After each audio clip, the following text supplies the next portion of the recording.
50 years prior to the separation, Calthrog and his twin brother Bargok were born in the lands of the Dragonkins.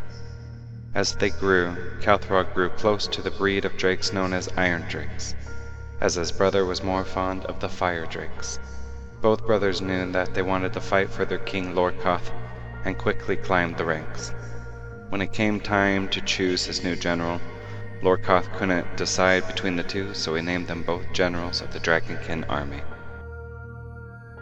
Tensions were rising between the three races as the leader of the Ella, Erelorn, sent 3 messengers to meet with the king to make peace.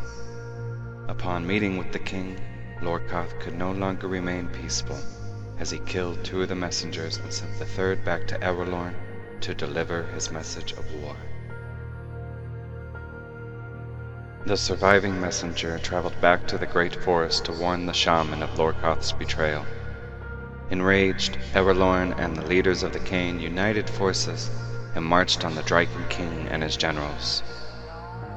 Soon the lands between the Ella and the Dragons, known as the Plains, erupted in a great battle.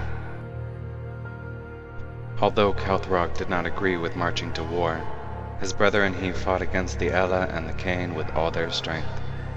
In the end, Erelorn killed the Dragonkin just before the enraged god Cadian began the separation. The generals were forced to retreat back to their lands without their king.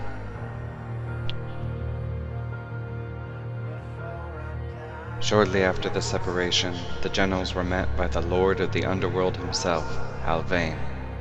The dark god granted the 2 generals with immortality as well as the ability to transform into mighty dragons.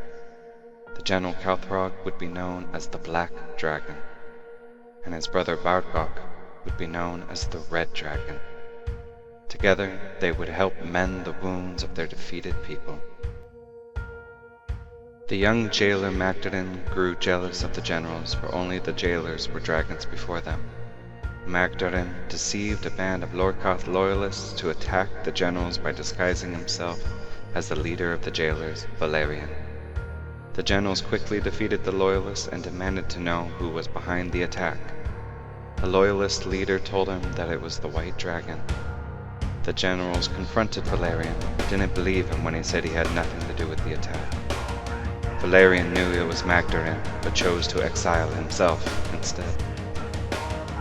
A few years later, the demon Archimus came to the young jailer and told him that the Lord Alvain wanted him to set fire to the great forest of the Ella. Magdarin obeyed and attacked the Ella's domain. He was ultimately defeated by the angels. After the fall of Magdarin, the general Calthrog flew to meet with the newly appointed White Queen. He told her that the Dragons were not behind the attack and that the jailer did so on his own.